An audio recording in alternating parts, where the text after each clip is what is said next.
Flavour చూడబోతున్నాం అనమాట మీలో. All the very best for that. And నా ఐ రిక్వెస్ట్ శివాజీ గారిని మాట్లాడాల్సిందిగా కోరుకుంటున్నాం. ప్రొడ్యూసర్గా, యాక్టర్గా మన ముందుకు తీసుకొస్తున్నారు ఈ ఫిలింని. మీడియా మిత్రులకు, విచ్చేసిన అతిథులకు అందరికీ స్వాగతం. Thank you. అలాగే ఈ కార్యక్రమానికి ముఖ్య అతిథిగా విచ్చేసిన మా అనిల్కి thank you so much Anil. ఎందుకంటే అనిల్ అంటే జస్ట్ లైక్ అబ్బాయి అంటాను నేను. చాలా ఇష్టం. ఇది వ్యక్తిగతమైనటువంటి బాండేజెస్ అనమాట, అంతవరకే. బట్ అనిల్ చాలా, నేను ఈవీవి గారిలో చూశాను, చాలా గొప్ప క్వాలిటీస్ ఉంటాయి ఈవీవి గారిలో. అలాగే అనిల్ ఈ కాలంలో ఇంత కూల్గా ఒక సినిమాని కంప్లీట్ చేయటం అంటే అంత ఈజీ కాదు. అనిల్ని అందరూ ప్రేమిస్తారు. చాలా పాజిటివ్ వైబ్ ఉంటుంది తన చుట్టూ. ఫోన్ చేసి అబ్బాయి ఎక్కడున్నావు, నేను ఎక్కువ అంటే ఏ ఆర్టిస్ట్కైనా ఉంటుంది, అబ్బాయి ఏమైనా ఉందా అంతవరకే, కానీ ఇబ్బంది పెట్టే అంత దూరం అయితే వెళ్ళదు. దానికి మించిన ఒక ఏమో అనిల్ అంటే ఒక పిచ్చి ప్రేమ. అంతేగాని అబ్బాయి ఎట్టి పరిస్థితుల్లో మనం సినిమా, నాతో ఒక సినిమా చేయి, ఇట్లాంటి కన్నా కూడా దాన్ని మించినటువంటి ఏదో ఒక తెలియని ఒక బ్లడ్ రిలేషన్ మాదిరి అనమాట. పైగా తను ఎప్పుడూ ఇబ్బంది పడొద్దు అని ఎక్కువ కోరుకుంటాను. తన సక్సెస్ని డెఫినెట్గా మా అనిల్కి తెలుసు. తన పబ్లిసిటీ అనౌన్స్ చేసిన దగ్గర నుంచి నేను బలంగా కోరుకుంటా, ఎట్టి పరిస్థితులు ఎక్కడా కూడా ఒక నెగిటివ్ థాట్ రాకూడదు ఎవరికి కూడా అనేది. ఎందుకంటే తనంత మంచివాడు కాబట్టి, లేకపోతే రాదేమో. తనంత మంచివాడు, మంచి టెక్నీషియన్, మంచి టాలెంటెడ్. బాస్కి ఆల్ టైమ్ రికార్డ్ ఇచ్చాడంటే సామాన్యమైన విషయం కాదు. అలాగే ఇంకా చాలా హిట్లు ఇస్తాండి ఈవీవి గారు. మీరు కృష్ణారెడ్డి గారు ఎలాగైతే వాళ్ళు ఫీల్డ్లో ఉన్నంతవరకు ఎలా హిట్లు కొట్టారు, ఖచ్చితంగా నాన్ స్టాప్ హిట్లు ఖచ్చితంగా కొడతాడు. మనం చూస్తాం భవిష్యత్తులో. నేను అనుకుంటున్నాను, ఎందుకంటే అట్లా లోపలికి వస్తున్నప్పుడు అక్కడ ఫోటో ఉంటుంది అనిల్ది, కింద చాలా ఫోటోలు ఉన్నాయి, కానీ ఆ ఫోటోలు చూసినప్పుడు అనిపించింది అబ్బాయి ఎప్పుడో హీరో అవుతాడు అనుకున్నా. ఆహా ఇక్కడ ఎవరు ఏం మాట్లాడుకున్నా, ఎవరు ఏం కావాలనేది కళామ తల్లి నిర్ణయిస్తుంది. జస్ట్ ఒక ఫీలింగ్ వచ్చింది నాకు అట్లా లోపలికి వచ్చినప్పుడు. అదే చెప్పా ఇక్కడ కూర్చున్నప్పుడు, ఎందుకో అనిపించింది అని చెప్పాను.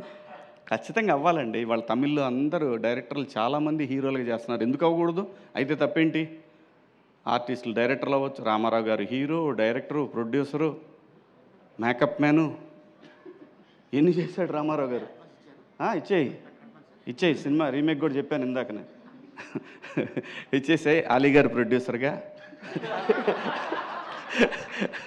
అమ్మ హీరో ఎవరో చెప్పను, ఎందుకంటే మళ్ళీ ఇప్పుడు జిద్ద మొదలు పెడతారు, లేనిపోయింది ఎందుకు మనకి వల్ల. సో థ్యాంక్ యూ అండి. నా సినిమా గురించి మాట్లాడేదాన్ని నేనైతే మాత్రం ఒకటి గ్యారంటీ చెప్పగలను. నేను నిర్మాతగా నాకు బాపినీడి గారు ఒక బాధ్యత అప్పచెప్పారు. కథ విని సాయి గారు వాళ్ళ టీం ఒక బాధ్యత అప్పచెప్పారు. ఇది నా సొంత డబ్బులు పెట్టి తీసినటువంటి తాజ్మహల్ కన్నా కూడా నాకు చాలా ఇంపార్టెంట్ ఈ సినిమా. నేను ఖర్చు దగ్గరైనా, మేకింగ్ దగ్గరైనా, ఎక్కడైనా సరే వాళ్ళు నాకు బాధ్యత అప్పచెప్పిన దాన్ని నేను ఒక టీచర్లాగా బిహేవ్ చేశా. ఖచ్చితంగా అందులో డౌట్ ఏం లేదు. ఏ విషయంలోనైనా, ఏ సీన్ అయినా ఒకవేళ బాగాలేదు తీసిందంటే మళ్ళీ తీయాల్సిందే. అలా కూడా తీసాం.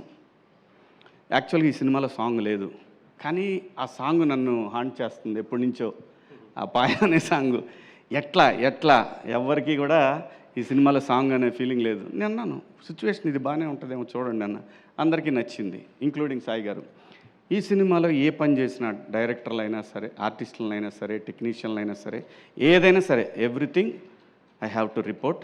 అలాగే చేశాను ఈ సినిమాని. అలాగే వాళ్ళు నాకు ఏదైతే బాధ్యత అప్పచెప్పారో, ఏ రోజు కూడా వాళ్ళు రాలేదు, సెట్కి రాలేదు. అలాంటప్పుడు ఇంకా నా మీద ఇంకా ఎక్కువ బాధ్యత పడింది. మా నితిన్ గారు కానీ, అలాగే మన సాయి కిషోరు, సుహృత్తు, వీళ్ళందరూ కూడా మాకు ప్రమోషన్స్కి వచ్చేసరికి, మనోడి పేరు మర్చిపోతాను, మార్కెటింగ్ యువకాంత్ తను, అలాగే ఇంకా మా మహా అయితే ఇప్పుడు 1990s నుంచి పరిచయం నాకు. అందరూ కూడా ప్రతి ఒక్కటి కూడా అది ఒక పెద్ద టీం వర్క్ కంపెనీ అండి. అంతేగాని అక్కడ ఎవ్వరు బాస్లు అవి ఏముండదు. ఎవరి పని వాళ్ళు చేయాల్సిందే. అలాంటి ఒక కంపెనీతో నాకు ఎప్పటికీ విడదీయలేని బంధం ఏర్పడింది. ముఖ్యంగా దీనికి కారకులు బాపినీడి గారు. ఆయన ఎప్పుడూ తలుచుకుంటానే ఉంటాను. ఆయన ఆయన ఆయన ఒక మాట అనబట్టే ఈరోజు నేను ఇక్కడ నిలబడి మళ్ళీ ఆర్టిస్ట్గా ఇంత బిజీ అయిపోయి వరుసన హిట్లు పడ్డాయంటే కారణం ఏదో చాలామంది కోరుకున్నారు, నువ్వు ఆర్టిస్ట్గా ఉండాలి, నువ్వు ఆర్టిస్ట్. అలా నన్ను రీఎంట్రీ ఇచ్చింది బాపినీడి గారు. బిగ్ బాస్, ఆ తర్వాత కోర్టు, ఆ తర్వాత దండోరా, ఆ తర్వాత బిగ్ బాస్ బజ్జు, ఏది కూడా ఎక్కడా కూడా నాకు ఒక్క నెగిటివ్ ఇది కూడా రాలేదు. ఈ సినిమా కూడా ఖచ్చితంగా, ఎందుకంటే మా అబ్బాయికి టైం లేదు కాబట్టి నేను చూపించలేకపోయాను. సినిమా ఖచ్చితంగా చూపిస్తాను, రిలీజ్ ముందే చూపిస్తాను. ట్రైలర్ చూసి చాలా చాలా బాగుందని చెప్పాడు. ఏదున్నా సరే అనిల్, ఏదన్నా అవకాశం ఉంటే అనేది ఈ ఇండస్ట్రీలో ఎవరు నన్ను అడుగుతాను అని అంటే నేను, ఎందుకంటే నేను ఎవరిని అడగలేనండి, అది ఒక అనిల్ని. అలాగే ఈ సినిమాలో ఒక సాంగ్ కోసం నేను చాలా ఆలోచించాను, కానీ సడన్గా బండ్ల గణేష్ అన్న అనే థాట్ వచ్చిందంటే మా అబ్బాయి రిక్కీకి రిక్కీ థాట్ అనమాట అది. రిక్కీ చెప్తే అప్పుడు నేను వెళ్ళి గణేష్ అన్నని అడిగాను. పాట విని అరే చేసేద్దాం అని అన్నాడు. అంటే ఆర్టిస్ట్గా ఏమీ ఇవ్వకుండా ఎవరితో పని చేయించుకోకూడదండి. ఆర్టిస్ట్ అనే కాదు, ఎవరితో నేను ఏ పని చేయించుకోలేదు. నేను ఎంత బతిమిలాడినా నా దగ్గర నువ్వు రూపాయి ఇస్తే, ఎందుకంటే తనకి నేను చాలా రుణపడి ఉన్నాను. ఎప్పుడు ఇండస్ట్రీకి వచ్చినప్పటి నుంచే గణేష్ అన్నకి నేను రుణపడి ఉన్నాను. ఖచ్చితంగా తీర్చుకుంటా. ఎవరి రుణం తీర్చుకోకుండా మాత్రం ఇక్కడి నుంచి వెళ్ళాం, మనం తీర్చుకొనే వెళ్తాను. ఇంకా ఈ సినిమాకి వచ్చిన ఈ సినిమా టెక్నీషియన్స్కి వచ్చేసరికి సుధీర్ కథ తీసుకొని వచ్చాడు. కొత్త కుర్రాడు, నాకు తెలుసు. ఆ సైకిల్ దొక్కేటప్పుడు నేర్చుకునే ఆ ఇబ్బందులు ఉంటాయి కదా, ఒక్కోసారి సరిగ్గా తోలు, పట్టుకో, హ్యాండిల్ పట్టుకో, ఇలాంటివి ఉంటాయి. సో వాళ్ళకి తెలుసు ఇలాంటివి అన్నీ కూడా. ఎందుకంటే తను చెప్పిన టెక్నీషియన్లే పెట్టుకున్నా మళ్ళీ. ఎందుకంటే నేనంటే వాళ్ళు క్లోజ్ అయితే బాగా వస్తుంది అవుట్పుట్. అది కెమెరామెన్ అయినా, ఎడిటర్ అయినా, ఎవరైనా సరే అందరినీ తనకి ఇష్టమైన టెక్నీషియన్లను పెట్టాను. అలాగే మ్యూజిక్ డైరెక్టర్ వచ్చేసి బ్యాక్గ్రౌండ్ స్కోర్ రంజన్ రాజ్ అని చెప్పి, తను మలయాళీ అనమాట. అద్భుతంగా చేశాడు. ఈ సినిమాని సక్సెస్లో 50% అతనికి క్రెడిట్ వెళ్తుంది ఖచ్చితంగా. 100%, నో సెకండ్ థాటే లేదు. సినిమా ప్రతి ఒక్కళ్ళకి నచ్చుతుంది. మా ఇద్దరి కాంబినేషన్ నచ్చుతుంది, మళ్ళీ మా ఇద్దరి కాంబినేషన్ నచ్చుతుంది, అలాగే మా ఇద్దరి కాంబినేషన్ నచ్చుతుంది. ఎందుకంటే ఆలీ అన్న ఈ ఇండస్ట్రీకి వచ్చినప్పటి నుంచి నాకు పరిచయం. నన్ను ఒక సొంత తమ్ముడి కన్నా ఎక్కువగా చూసుకున్నాడు ఆలీ అన్న. అప్పటి నుంచి కూడా ఫ్రమ్ ద బిగినింగ్, నేను 96 నుంచి నేను ఆలీ అన్నతో నా జర్నీ.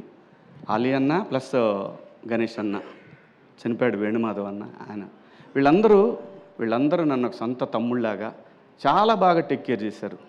ఏ సందర్భంలో అయినా సరే, ఇప్పటి వరకు, ఈరోజు వరకు కూడా. అలాగే చాలామంది ఉన్నారండి ఇక్కడ నాకు సహాయం చేసిన వాళ్ళు. ఇంకా మా చిత్రం సీను, వీడప్పుడే అప్పటి నుంచి పరిచయం. వాడిని చూస్తే భయం వేసేది నాకు. అప్పుడు గ్లాసులు పెట్టుకొని ఇట్లా తిరుగుతుండేవాడు. ఎవడు రీడు పాతాడు, మనమే ఊరి నుంచి వచ్చి ఎవడు రీడు మాస్టర్ సినిమాకి. అలాగే బబ్లు, ఇంకా ధనరాజ్ ఆడు, అది తర్వాత లాస్ట్లో చెప్పాలి, పెద్ద ఆయన పేరు ధనరాజ్.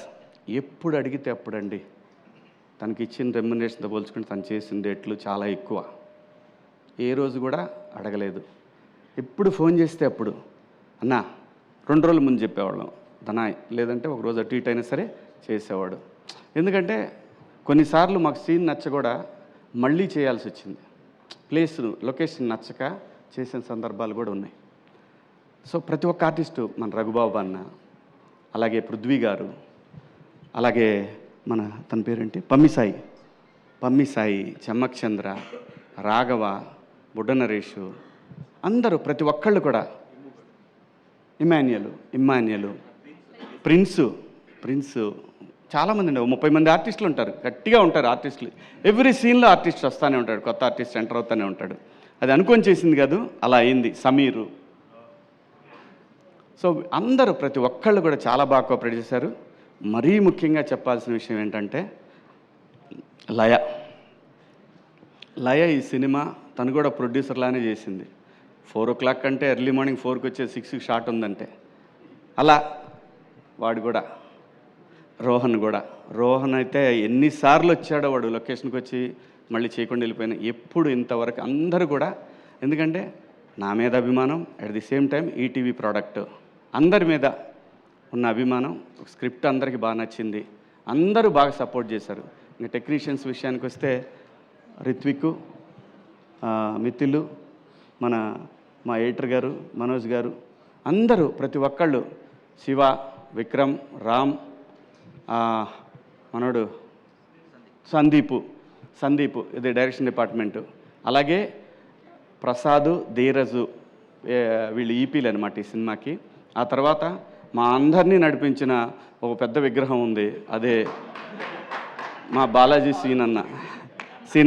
Thank you. నువ్వు లేకపోతే ఈ సినిమా అయ్యేది కాదు. థ్యాంక్ యూ సో మచ్ సీనన్న. అలాగే ఈ సినిమాకి ట్రావెల్స్ కానీ ప్రతి ఒక్కళ్ళు కూడా, మాకు ఈటీవీ ట్రావెల్స్లో వచ్చింది, అలాగే బయట మన ఇండస్ట్రీ ట్రావెల్స్, మా రాయుడు కానీ అందరూ ప్రతి ఒక్కళ్ళు చాలా బాగా సపోర్ట్ చేశారండి. మీ అందరికీ పేరున థ్యాంక్ యూ.